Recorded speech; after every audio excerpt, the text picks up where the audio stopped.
Student, போன கிளாஸில் நம்ம சொல்யூஷன் யூனிட் நம்பர் 9 பார்த்தோம். சொல்யூஷன்னா ஒரு சொல்யூட்டும் ஒரு சால்வெண்ட்டும் கம்பைன் ஆனால் நமக்கு கிடைக்கிறது தான் சொல்யூஷன். உதாரணமாக சுகர் வந்து ஒரு சொல்யூட், வாட்டர் வந்து ஒரு சால்வெண்ட், ரெண்டையும் கம்பைன் பண்ணினா நமக்கு கிடைக்கிறது சுகர் சொல்யூஷன். சொல்யூஷனை ரெண்டாக பிரிக்கலாம், ஆக்வஸ் சொல்யூஷன் அண்ட் நான் ஆக்வஸ் சொல்யூஷன். ஆக்வஸ் சொல்யூஷன்னா சால்வெண்ட் வந்து லிக்விட் ஸ்டேட்டில் இருந்தால் அது ஆக்வஸ் சொல்யூஷன், வேறு கேஸ் ஸ்டேட்லையோ இல்லை சாலிட் ஸ்டேட்லையோ இருந்ததுன்னா அது வந்து நான் ஆக்வஸ் சொல்யூஷன் அப்படின்னு பார்த்தோம். அப்போ சால்வெண்ட்டை நம்ம எப்படி டிஃபைன் பண்ணலான்னா, the compound that are present in the homogeneous mixture in large quantity. Solute எப்படி டிஃபைன் பண்ணலாம் அப்படின்னா, the compound that are present in the homogeneous mixture in small quantity, that is called solute அப்படின்னு சொல்லிட்டு சொல்லணும். அதுக்கடுத்தது molarity, formality, normality இதெல்லாம் define பண்ணோம். ஓகேங்களா? Today very very important one, mole fraction.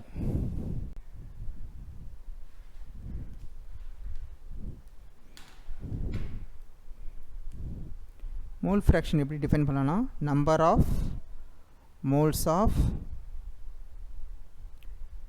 One compound, number of moles of one component divided by total number of moles of all component. புரியுதுங்களா? இப்போ ஒரு சொல்யூஷனில் பார்த்தோன்னா ஏன்னு ஒரு காம்போனன்ட் இருக்குது, பின்னு ஒரு காம்போனன்ட் இருக்குது. ஓகேங்களா? இதனுடைய மோல் ஃப்ராக்ஷன் வந்து XA XBன்னு சொல்கிறோம். அதேமாதிரி நம்பர் ஆஃப் மோல்ஸை வந்து NA, இங்கே வந்து NB அப்படின்னு சொல்கிறோம். ஓகேங்களா? Therefore mole fraction of A வேணும்னா NA divided by NA plus NB அப்படின்னு வரும். அதேமாதிரி மோல் ஃப்ராக்ஷன் ஆஃப் B வேணும்னா XB equal to NB divided by NA plus NB அப்படின்னு சொல்லிட்டோம். இப்போ XAவையும் XBயையும் ஆட் பண்ணால் that is NA divided by NA plus NB plus NB NA plus NB அப்படி ஈக்குவல் டு 1. இது பேர் தான் மோல் ஃப்ராக்ஷன் அப்படின்னு சொல்லிட்டு சொல்கிறோம். இதை டிபெண்ட் பண்ணி ப்ராப்ளம் நிறையா இருக்குது. எக்ஸாம்பிள் சொல்லலாம். For example 0.5 okay gram of ethanol dissolved in 1.5 gram of water. ஓகேங்களா? ஸோ இதனுடைய மோல் ஃப்ராக்ஷன் எப்படி எழுதுனா, first X ethanol mole fraction கண்டுபிடிக்கணும்னா, okay 0.5 divided by total number of moles of all the component, அதாவது total number of moles of ethanol plus வாட்டருக்கு என்ன value அப்படின்னா 1.5. ஓகேங்களா? அப்போ 0.5 ப்ளஸ் 1.5 ஆட் பண்ணிங்கன்னா 2ன்னு வரும். ஓகேங்களா? 0.5 டிவைட் பை 2 ஈக்குவல் டு 0.25 அப்படின்னு வரும். ஓகேங்களா? அதேமாரி மோல் ஃப்ராக்ஷன் ஆஃப் வாட்டர் கண்டுபிடித்து எக்ஸ் வாட்டர், எக்ஸ்னா மோல் ஃப்ராக்ஷன் கண்டுபிடிக்கணும்னா ஃபார்முலா இருக்குது, mole number of moles of water divided by number of moles of ethanol and water. அப்போ number of moles of water பார்த்தீங்கன்னா 1.5 டிவைடட் பை எத்தனாலுக்கு வந்து 0.5. Okay, அதுக்கடுத்து வாட்டருடைய number of moles வந்து 1.5. அப்போ 1.5 divided by 2, ஏன்னா 0.5ஐயும் 1.5ஐயும் add பண்ணால் 2. இப்போ 1.5ஐ 2ஆல் டிவைட் பண்ணிங்கன்னா நமக்கு ஆன்சர் 0.75 அப்படின்னு வரும். ஓகேங்களா? இப்போ X ethanol plus X water, எக்ஸ்னா மோல் ஃப்ராக்ஷன், ரெண்டையும் கம்பைன் பண்ணால் நமக்கு 1க்கு சமம் அப்படின்னு சொல்கிறோம். எத்தனாலுடைய மோல் ஃப்ராக்ஷன் நம்ம கண்டுபிடிச்சாச்சு 0.25, வாட்டருடைய மோல் ஃப்ராக்ஷன் 0.75, இது ரெண்டையும் ஆட் பண்ணால் 1. ஓகேங்களா? இது பேர் தான் மோல் ஃப்ராக்ஷன் அப்படின்னு பேர். ஸோ இந்த டோட்டல் நம்பர் ஆஃப் மோல்ஸ்லேருந்து நம்ம மோல் ஃப்ராக்ஷன் ஆஃப் வாட்டரும் கண்டுபிடிக்கலாம், அதேமாதிரி மோல் ஃப்ராக்ஷன் ஆஃப் எத்தனாலும் கண்டுபிடிக்கலாம். புரியுதுங்களா? இப்போ உதாரணமாக மோல் ஃப்ராக்ஷன் ஆஃப் வாட்டர் வேணும்னு வச்சுங்களேன், எக்ஸ் வாட்டர் வேணும்னா டோட்டல் மோல் ஃப்ராக்ஷன் வந்து 1 மைனஸ் எத்தனாலுடைய மோல் ஃப்ராக்ஷன் வந்து 0.25, அப்போ 1ல் வந்து 0.25 போச்சுன்னா ரிமைனிங் 0.75 ஆன்சர் கரெக்டாக வருது பாருங்கள். ஓகேங்களா? அதே மாதிரி மோல் ஃப்ராக்ஷன் ஆஃப் எத்தனால் கண்டுபிடிக்கணும்னா 1 minus mole fraction of water. அப்போ 1 minus mole fraction of water வந்து 0.75 மைனஸ் பண்ணிங்கன்னா 0.25 அப்படின்னு கரெக்டாக வரும். ஓகேங்களா? இது பேர் தான் மோல் ஃப்ராக்ஷன் பேர். Next mass percentage. பர்சன்டேஜ் போட்டு W/W. Wனா வெயிட். ஓகேங்களா? இது எப்படி ரெப்ரசன்ட் பண்ணால் mass percentage equal to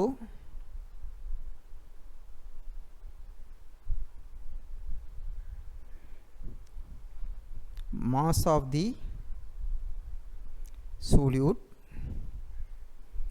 in gram divided by mass of the solvent or solution into 100. இதான் ஃபார்முலா. ஓகேங்களா? இந்த ஃபார்முலா வச்சு தான் நம்ம ப்ராப்ளம் சால்வ் பண்ண போகிறோம். For example neomycin amino glycoside, இது வந்து ஒரு ஆன்டிபயோட்டிக். இந்த ஆன்டிபயோட்டிக்கில் ஓகேங்களா 300 மில்லிகிராம் நியோமைசின் சல்பேட் இருக்குது and 30 gram of ointment base. So அப்போ ஆயின்மெண்ட் பேஸ்ன்றது வந்து நம்ம சொல்யூஷனாக கன்சிடர் பண்ணிக்கிறோம். நியோசின் சல்பேட்டை வந்து சொல்யூட்டாக கன்சிடர் பண்ணிக்கிறோம். ஓகேங்களா? Calculate the mass percentage. இதுதான் கொஷின். ஓகேங்களா? ஸோ இது எப்படி கால்குலேட் பண்ணால் உங்களுக்கு ஃபார்முலா தெரியும். Mass percentage equal to mass of the solute divided by mass of the solution into 100. ஓகேங்களா? mass of the solute வந்து இங்கே சொல்யூட்டை எதை கன்சிடர் பண்ணால் நியோமைசின் சல்பேட். அது வந்து 300 மில்லிகிராம். 300 மில்லிகிராம் வந்து நம்ம கிராமுக்கு மாற்றணும் அப்படின்னா 0.3ன்னு எடுத்துக்கணும். 0.3 கிராம். ஸோ 30 கிராம்ன்றது வந்து ஆயின்மெண்ட் பேஸ், அது வந்து சொல்யூஷன். ஸோ அப்போ 30 into 100 பார்த்தீங்கன்னா ஆன்சர் வந்து 1% W டிவைடட் பை W அப்படின்னு வரும். இதுக்கு பேர் தான் மாஸ் பர்சன்டேஜ் அப்படின்னு பேர். Next volume percentage V divided by V. Vனா வால்யூம். ஓகேங்களா? அப்போ வால்யூம் பர்சன்டேஜ் எப்படி கண்டுபிடிக்கலாம்? Volume percentage equal to okay mass of the solute, sorry volume of the solute in milliliter divided by volume of the solution in ml milliliter. ஓகேங்களா? இதை depend பண்ணி problem இருக்குது. For example 50 ml of tincture benzoin டின்ச்சரில் 50 milliliter இருக்குது. அதில் containing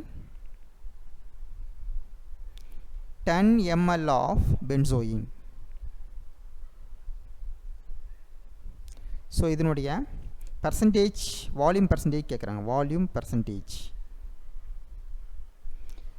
so volume percentage கண்டுபிடிங்கன்னா formula volume percentage equal to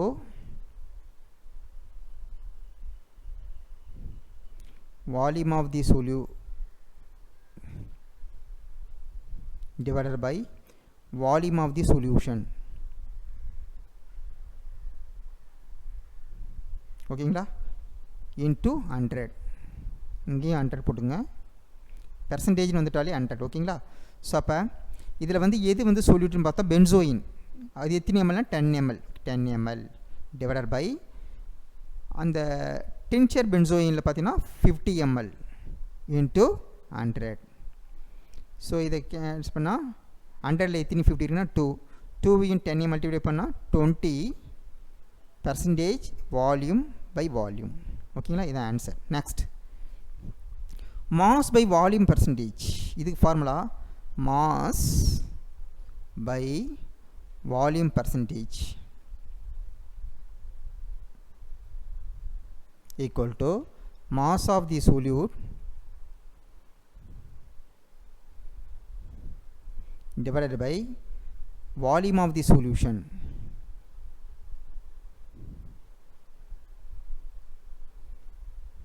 into 100. எப்பயுமே mass of the solute வந்து கிராம்னு சொல்லுவீங்க, வால்யூம் ஆஃப் தி சொல்யூஷன் வந்து ml அப்படின்னு வச்சுக்கணும். ஓகேங்களா, இதை டிபெண்ட் பண்ணி ஒரு ப்ராப்ளம் இருக்குது. Okay, 60 ml of paracetamol.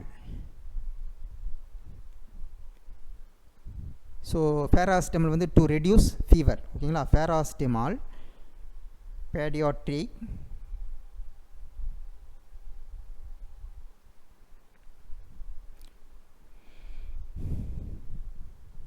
oral suspension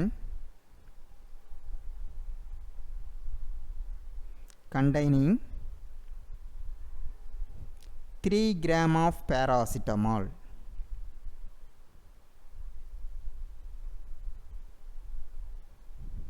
ஓகேங்களா, calculate mass by volume percentage.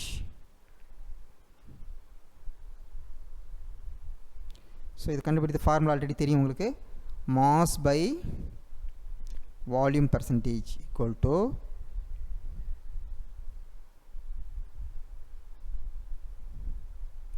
Mass of the solute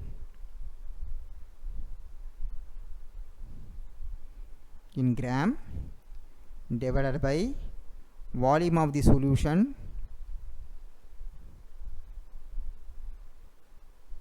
in ml into 100. ஓகேங்களா, சொல்யூட் வந்து இங்கே எது அப்படின்னு பார்த்தீங்கன்னா 3 gram paracetamol. Okay, 3 gram. Volume of solution பார்த்தோன்னா 60 ml into 100. ஸோ இதை அடிச்சிங்கன்னா 20. ஸோ அப்போ 100ல் ஆன்சர் வந்து 5% W by V. ஓகேங்களா, next parts per million ppm அப்படின்னு சொல்லுவாங்க. யூஸ்வலாக இந்த ppm வந்து ஹார்ட்னஸ் ஆஃப் வாட்டர் மெஷர் பண்ணுறதுக்கு பயன்படுத்துகிறாங்க. ஓகேங்களா, ஸோ அப்போ பார்ட்ஸ் பர் மில்லியன் எப்படி டிஃபைன் பண்ணலாம்னா number of part of one component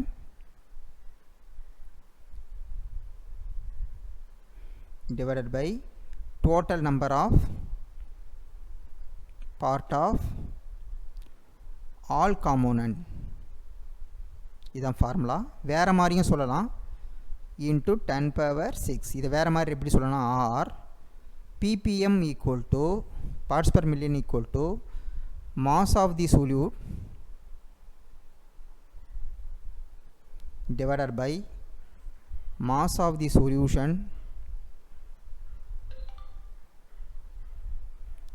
into 10⁶. ஓகேங்களா, இதை டிபெண்ட் பண்ணி ப்ராப்ளம் இருக்குது. For example 50 gram of tap water containing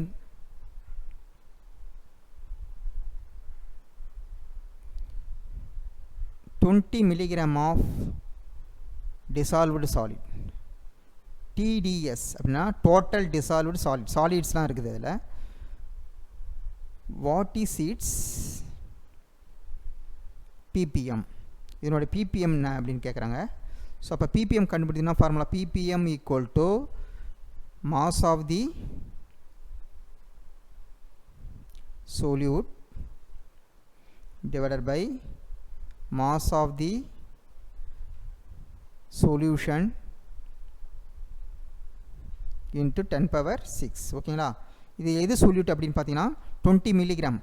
20 மில்லிகிராமை நம்ம எப்படி ரெப்ரசன்ட் பண்ணலாம் கிராமுக்கு மாற்றக்குள்ள. ஓகே, 20 into 10⁻³ அப்படின்னு எழுதுகிறோம் கிராம் டிவைடட் பை இந்த 50 கிராம் அப்படியே போட்டுருந்தோம் 50 கிராம் into 10⁶. இதை சிம்பிளை பண்ணிங்கன்னா ஆன்சரு 400 ppm அப்படின்னு வரும். ஓகேங்களா, புரியுதுங்களா student? Next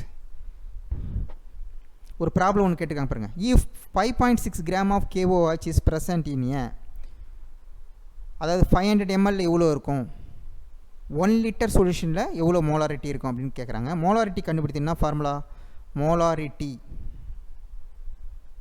equal to mass of the solute divided by volume of the solution. இதான் ஃபார்முலா. இப்போ மாஸ் ஆஃப் KOH கண்டுபிடிக்கணும். KOH உடைய மாஸ் வந்து 5.6, அதை வந்து அதனுடைய மோலார் மாஸால் டிவைட் பண்ணணும். ஸோ மோலார் மாஸ் பார்த்தீங்கன்னா ஞாபகம் வச்சுங்க 56.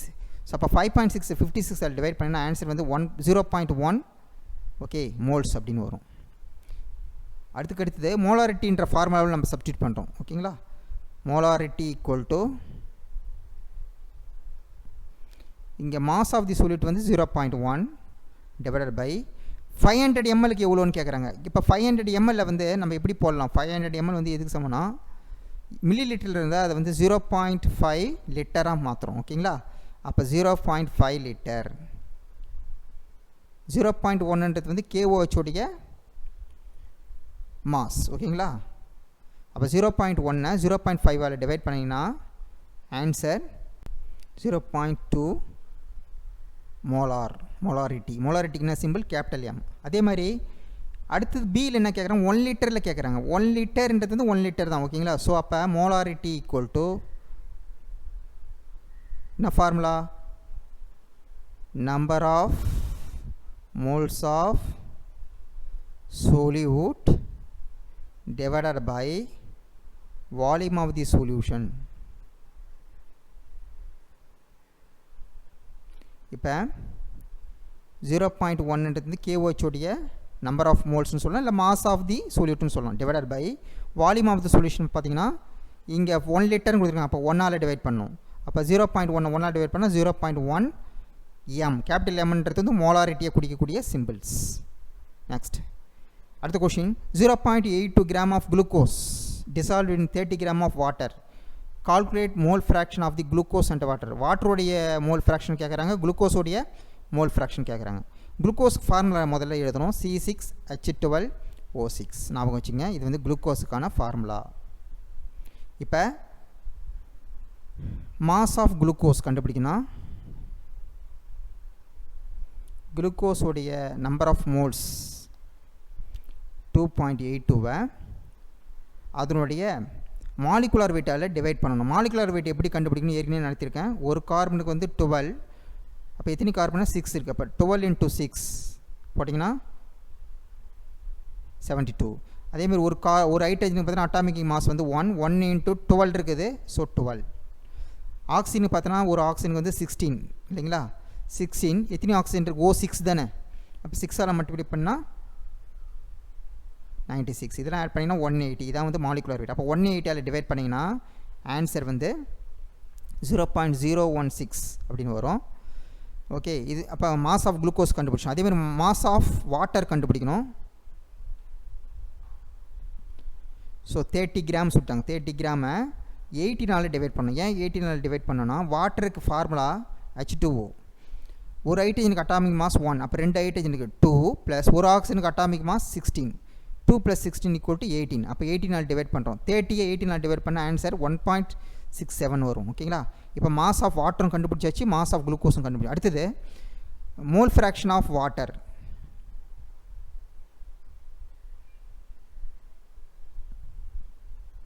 அது கண்டுபிடிக்கணும்னா எக்ஸ் வாட்டர் அப்படின்னு சொல்லுவாங்க. எக்ஸ்னா mole fraction equal to number of moles of water divided by number of moles of water and glucose. அப்போ நம்ம குளுக்கோஸோடைய நம்பர் ஆஃப் மோல்ஸ்னு தெரியும், வாட்டருடைய நம்பர் ஆஃப் மோல்ஸ்னு. வாட்டருக்கு என்ன formula 1.67 divide by again 1.67 number of moles of water plus குளுக்கோஸுக்கு பார்த்தீங்கன்னா 0.016. எல்லாத்தையும் சிம்பிளை பண்ணிங்கன்னா ஆன்சரு 0.99 அப்படின்னு வரும். ஓகேங்களா? அப்போ மோல் ஃப்ராக்ஷன் ஆஃப் வாட்டர் கண்டுபிடிச்சிடும். ஒரு வேல்யூ கண்டுபிடிச்சிட்டே இன்னொரு வேல்யூ ஈஸியாக கண்டுபிடிச்சிடும். எக்ஸ் வாட்டர், அதாவது mole fraction of water plus X glucose, குளுக்கோஸுக்கு தான் மோல் ஃப்ராக்ஷன் கண்டுபிடிக்கணும், ஈக்குவல் டு 1. இது ஃபார்முலா. வாட்டருக்கு வந்து மோல் ஃப்ராக்ஷன் கண்டுபிடிச்ச வேல்யூ வந்து 0.99, குளுக்கோஸுக்கு வந்து தெரியாது X glucose. Okay, equal to 1.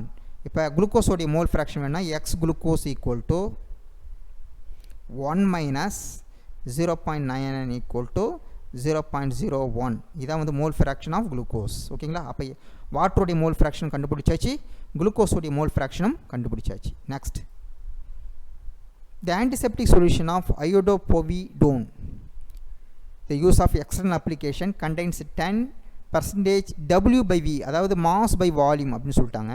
Calculate the amount of iodopovidone present in a typical dose of 1.5 ml.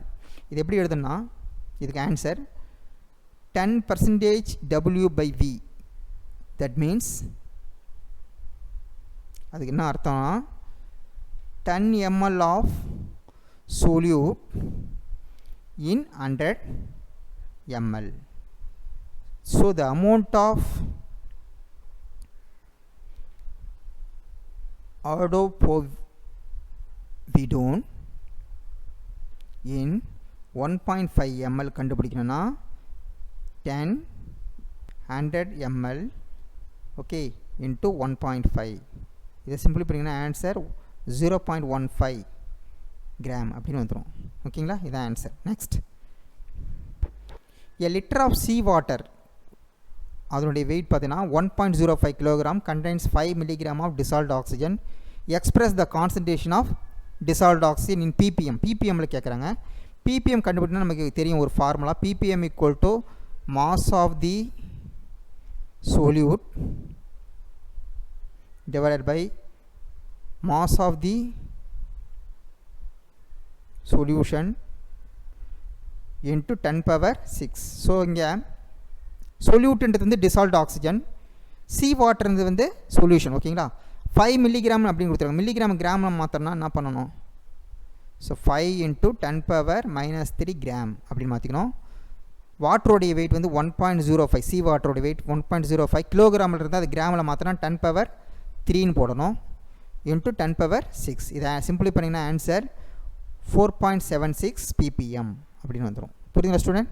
Next, standard solution and working standard. ஒன்றும் கிடையாது, இது ஒரு பர்டிகுலர் சொல்யூட்டுனா கரையக்கூடிய பொருள். ஓகேங்களா? இப்போ உதாரணமாக ஏதோ ஒரு கெமிக்கல்ஸ் எடுத்துக்கினீங்க, பர்டிகுலர் சொல்யூட்டு, அதனுடைய வெயிட் வந்து நம்ம கரெக்டாக மெஷர் பண்ணுறோம். எதுனா வேயிங் பேலன்ஸில் மெஷர் பண்ணி எடுத்துக்கிட்டு சூட்டபிள் சால்வெண்ட்டில் கரைக்கிறோம். சால்வெண்ட்டில் கரைச்சிட்டு அதை வந்து ஒரு எஸ்எம்எஃப்பில் மேக்கப் பண்ணுறோம். போன கிளாஸ் நடத்தணும். எஸ்எம்எஃப்னா எஸ்எம்எஃப் ஸ்டாண்டர்ட் மெஷரிங் ஃப்ளாஸ்க்னு சொல்லுவாங்க.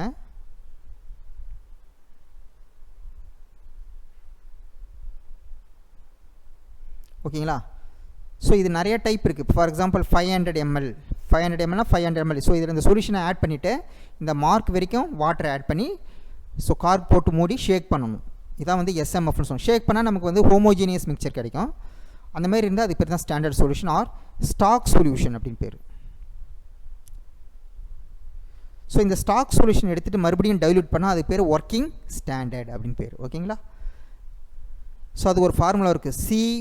CSVS equal to CWVW. அதாவது CSVSனா concentration and volume of stock solution, CW and VWன்றது concentration and volume of working standard அப்படின்னு சொல்கிறோம். இதை வச்சு தான் நம்ம கால்குலேஷன் போடுறோம். புரிஞ்சுங்களா student? Next, advantages of using standard solution. ஒரு ஸ்டாண்டர்ட் சொல்யூஷன் பயன்படுத்துறதுனால என்னென்ன அட்வான்டேஜ் அப்படின்னு பார்த்தீங்கன்னா, நம்பர் 1 வந்து நம்ம இன்ஸ்ட்ருமெண்டல் ஏரர்னு சொல்லுவோம் இல்லைங்களா? பர்சனல் ஏரர், ஏரர்லேயே நிறைய டைப் இருக்குது. Instrumental error, random error, personal error.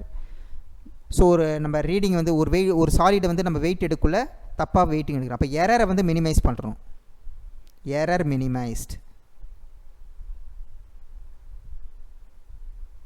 ஓகேங்களா? ரெண்டாவது பாயிண்ட்டு, ஸ்டாண்டர்ட் சொல்யூஷனை பயன்படுத்துறதுனால ஆர் ஒர்க்கிங் ஸ்டாண்டர்டை பயன்படுத்துறதுனால நமக்கு வந்து கன்சிஸ்டன்சி கிடைக்குது. Consistency maintenance. Then error minimize. Second advantage is maintenance of consistency.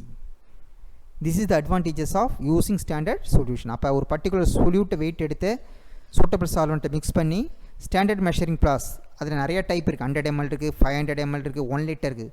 So எந்த மாதிரியான எஸ்எம்எஃப்போ அதில் ஆட் பண்ணிவிட்டு அந்த மார்க் ஆட் வரைக்கும் வாட்டர் ஆட் பண்ணி ஷேக் பண்ணிங்கன்னா அது பேர் தான் stock solution or standard solution. அதை கொஞ்சம் எடுத்து டைலூட் பண்ணிங்கன்னா அது பேர் தான் ஒர்க்கிங் ஸ்டாண்டர்ட் அப்படின்னு பேர். ஸ்டூடெண்ட் இப்போ ஒரு வீடியோ ப்ளே பண்ணுற ரொம்ப யூஸ்ஃபுல்லாக இருக்கும். Thank you.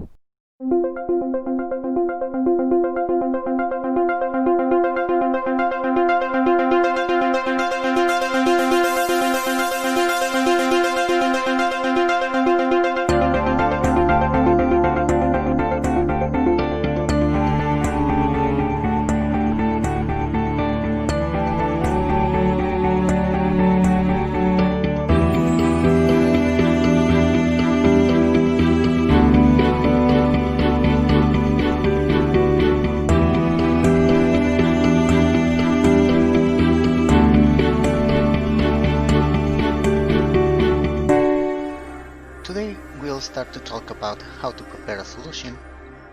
We need to remember that solutions are formed mixing a solute, for example sodium chloride, and a solvent, which is usually water. To measure liquids in the laboratory, we use special materials as beakers and also graduated cylinders. But they just give us an approximate amount of liquid. So even when they have scales about the amount that we are measuring with them, they are not exact. Volumetric flasks give us an exact amount of liquid. And when we prepare solutions, we always write they represent the final amount of the solution, as for example 100 milliliters or 25 milliliters. When we finish preparing the solutions, we storage them. We label these bottles with the concentration, the solution, name, date, and MSDS code for the solution. Most of the storage bottles are made of glass, but some solutions require plastic materials, as for example sodium hydroxide or hydrofluoric acid.